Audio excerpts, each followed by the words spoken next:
Hey guys, and welcome back to another video. In this video, we'll be going through my round 4 Supercoach team review in what was a massive green arrow for me. A round rank of 10,163 after scoring a 2,032, and that puts me at 7,881 for the total score and puts me at a season rank of 21,866. And that puts me well back into the race. It's a season rank climb of 18,962, which was absolutely massive. And anyway, let's just jump into this video. So as you can see on the screen, that's all the data there in front of you. And then you can see the team value there at 909,700. But anyway, let's go through the team. Let's make it a little bit bigger for you guys so you can see it. We'll do it that big. I don't care about a shield or anything. But Sinclair came in for me and on the weekend, and he was the captain just because I thought about Zorko and I went, I just think something's up with Zorko. As well as the fact that, well, it was more so I was just worried that he might get rested at 3/4 time because the game might be dead and they might just decide to rest him. So that's why I didn't go him, and I'm glad that I didn't because that was 24 free points that I gained out of Sinclair, but I could have made it on, I would have never gone Cecil. Could have potentially gone a Sarong, but Sarong against the Western Bulldogs wasn't the kindest matchup, so I didn't think ever to go there. But that would have been my best case scenario alongside Horne-Francis, which you're not going to put a guy who you had him some points traded out of your team as your captaincy. So yeah, that was the reason behind Sinclair. I thought he could do it, and he did it all right, but he didn't do fantastic. But when we look at the VC scores from the round that had, when you think about it, and the captaincy scores as well, when over half the field in the top like 1% or whatever, top 10%, captain a sub 100, I think half the field captain the 94. That's pretty, when you do that and you get a 118, so you get a plus 24 jump on them, you're pretty happy about that. So yeah, Zorko we talked about in the fantasy one as well. I'm going to try and make this one short because running out of time here and light. Zorko 94, not the worst but not the best. Yeah, just struggled to get involved because yeah, the midfielders were the ones that were doing it, and that was all where the damage was being done. Sheasel 144, he was back to his best. He started off halfback and went into the midfield from what I can gather from watching the game, as well as just watching or looking back at North Melbourne fans sort of review of the game. Roberts 77, he got stuffed over a little bit by Bice, but so he's one that I'm considering just looking at what's to go with him. But I feel like you can still hold him. He's averaging 102. He's had a couple of big scores as well. If we just look through here, he's had a 124, a 95, a 115, and 77. So that was his season low by a little bit, but he still had a 115 with the likes of a Riley Bice on the side. North Melbourne also only kicked, I think, 4 or 5 behinds as well. So that didn't help. I think they kicked 8 goals 4, I want to say. So that didn't help. He did have 3 kick-ins, but we know that Nick Blake and him usually basically kick to each other. So that didn't help that happened. Will be interesting with Sydney on the weekend. They're playing Collingwood. Collingwood also have half of their small forwards out as well. So DeGoey and Schultz have just been ruled out. So that could be interesting for Roberts and Bice in terms of their freedom to move. If they're getting sort of a VFL forward, like potentially they debut a Will Hayes or something like that, or like an Ed Allen gets in and Ned Long gets in, etc. But that'll be interesting to see what happens there for Roberts and Bice, but it could open their opportunities up a little bit more to be expansive and just get a little bit more possessions.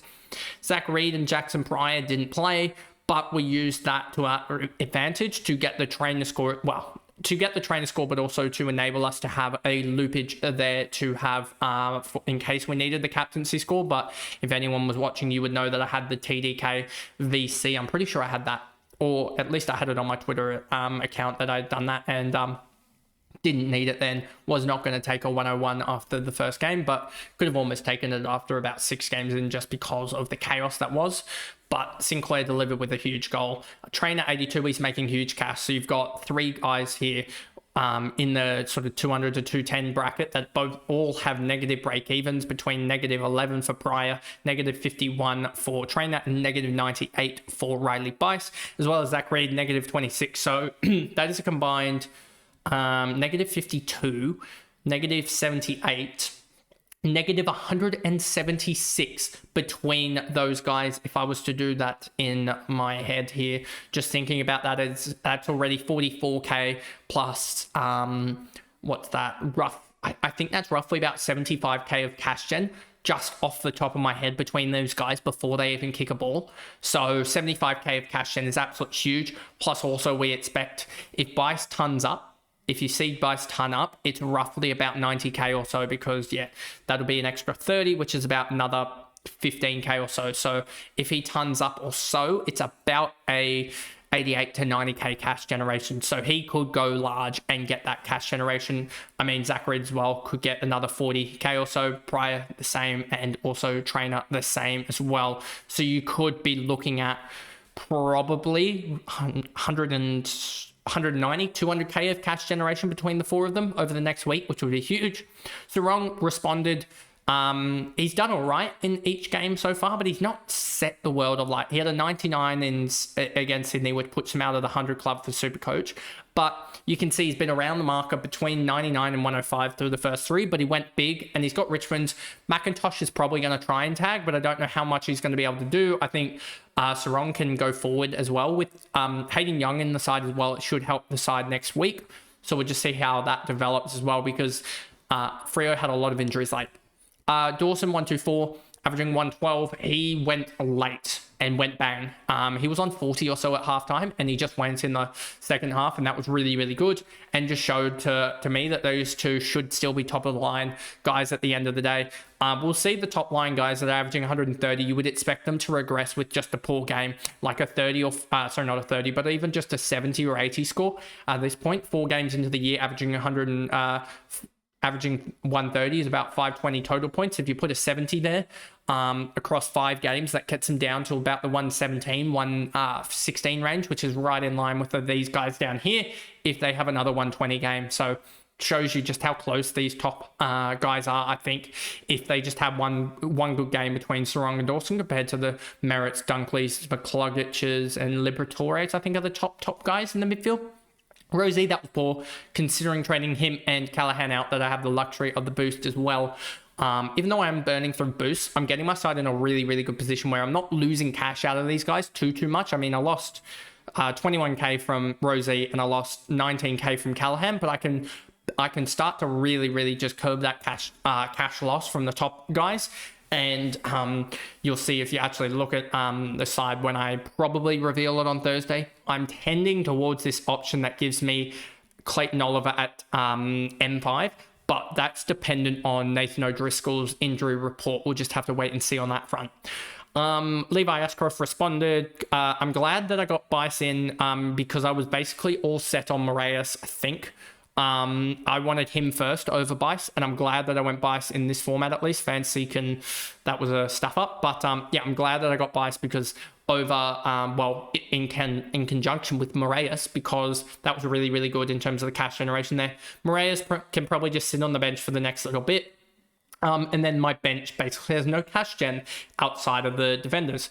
Lindsay was injured and should be coming back this week. Sardis is coming back this week with no Caldwell for 3 weeks. He should be getting 70s or 80s. So we'll just replace Moraes with Sardis on field, I think. Camporelli is not playing at the moment, but I'm just hoping that Voss does the right thing and puts him back in, because if he does, even though he didn't have the best VFL performance on the weekend, I think it was like 15 touches, maybe 5 marks in a tackle, and other wingers did actually better than him. Even his brother, Ben Camporelli, I think had 23, 5 and 5, but hopefully he brings Lucas back. Gawn had a bounce back week and has Essendon this week, which will be tough, but his break-even's kind of regulated, and also has Freo in a week's time as well, and then Richmond, so I could see him going large in the next little bit. And yeah, it all just depends on his marking ability. It's not actually much else that is what he scores off of. And you'd hope as well with the Melbourne midfield that they could actually do something, because their midfield has been horrific. You'd hope that they just put Petrarca in the midfield at some point, because, yeah, it will be interesting. I think also them, Essendon having Sardis and no Caldwell could actually be interesting for Gawn's hit-outs to advantage. Maybe it actually helps him out. But then again, I say that as the likes of Sardis had 11 clearances last game with a broken thumb or whatever. Decoding came up against a really restrictive matchup and has the easiest ruck matchup of the round, if I remember correctly. So yeah, that'll be interesting to see how he goes. Boyd didn't play. McRae scraped in 100, which was really good. He's doing fine. He gained another 44k and is basically premium price already. In 88, it is going to be hard for him to start making cash anymore after this, but we know that he's basically just an unrealized gain and he's just going to hold it throughout the year. Horne-Francis came back with a bang. A 153 is absolutely huge, and he would have been the big captaincy score that would have got me up to an absolute monster score. I would have got 2067 if I had captained him, and that would have put me, I think, somewhere around the 18 or 17,000 rank overall rise, and that would have put me right back into a lot of pretty much content creators range anyway. So yeah, 62 break even from him. Has the tough matchup in Hawthorn, but you could easily see him squeaking out a goal, and it's been the marks that's been really disappointing some games for him. So I think if he can just take some marks and be efficient, he can squeak out 100 in this game or 95 in that game. And then once he gets through that, I think he comes up against Sydney, which will be tough as well, but you'd expect Sydney to tag Butters, so he might get a Rowbottom or a Heaney on him, or potentially someone. I don't think you'll put Wicks on it. There's not really a matchup that Swans can really do on Jason Horne-Francis, so that'll be an interesting matchup, and that's why I think he does all right against Sydney. And then he's got North, who he should absolutely take the mickey out of. Bailey Smith, 108. Yep, done his job. Absolutely, he's doing his job. Caleb Daniel is getting a lot of hate from actual, like a lot of North fans, but yeah, 92 from him was all right. He did stuff up a couple of times. I think he was the kick out that got the that got spoiled for the Chad Warner goal near halftime. So he's had a couple of goals like that kicked on him from the kick-ins, which isn't the greatest when he can just run it out and kick it long, and that would be fine. And then you come down to three of my dead scores in Davidson, Stone, and Henderson, and I've probably got to find a way to get these guys out and something like that, because, I mean, Henderson will probably be one of the guys that goes, or just go to my bench for a week and just figure itself out, because as well as the fact that this forward line is probably going to be where one of my scores drops, I think, because if you think about it, Sardis and Lindsay hopefully come on for Moraes and Henderson. Let's just put it that way. That means that I've got Davidson and Stone, as well as like a trainer or Zach Reed or Pryor fighting alongside Bice and some other guys for that last 22 spot. But yeah, just need to think of a way to potentially get up to another forward soon, because that's where I'm really dropping my points. But then again, you've got obviously rookie scores are going to be rookie scores at the end of the day, and then the forward line is just where I'm a little bit weaker, I feel like, just in general. But Max Hall's making some good cash generation. He's got another probably 50 to 100k to make at least. He's going to be a slow burn, I think, over the next sort of 6 to 8 weeks. If we just put a 55 in for him, you'll see that he gets 31k, 10k, 7k, 5k, 4k, 3k, and gets all the way up pretty easily to 270k before the buys. So, and I think he can also you could probably put an average of like 62 or 63 on him, and that would probably be where he's roughly at. And that's already getting him up towards that sort of 300k by the buys, which would be absolutely huge to be able to downgrade him. And yeah, that pretty much is the Supercoach team review for round 4. Some dead rookie scoring, but I think in the long run it will be fine. I think also we're just on the climb now, and we have ways in which we can get up to. There's a way in which, if you consider Roberts a premium, but you probably shouldn't, then I'm by next week, if I do the trades that I'm thinking about, I get 1, 2, 3 absolutely top 6 guys, 4, 5, 6, 7. Then these 2, 8, 9, 10, 11, 12, 13. So I'd have 13 primos at least. Then I'd have Oliver and Robert, so I'd be needing to upgrade 7 spots. You've got Bice, who's doing primo things. He's averaging 110, I think, outside of the vest, and he's not going to be in the vest anytime soon. You've got Reed, and so you got the rookie scorers there, and then you've got Ashcroft is providing good scoring, but not perfect. Nathan O'Driscoll, that'll be an interesting injury watch, and then the other rookie, Sardis, should be able to pick up more than what Murray has put down, and then you've got Davidson, who's high and low. That's what wingers do. So hopefully you can put up another banger performance, best 22. That would cover a lot of us. And then hopefully Max Hall can just put up like a 70 or 80 here. But anyway, that is the video there going through this team review for round 4. How did your guys go? Put them in the comments below. And I guess if you guys did enjoy it, remember to like and subscribe, turn the notification bell on so you know when I upload. If you are listening on Spotify, give me a follow and a rating over there. And I'll see you guys tomorrow for the last set of game reviews for the round, which was the Sunday game. So I'll see you guys in that video late tomorrow night. Bye guys.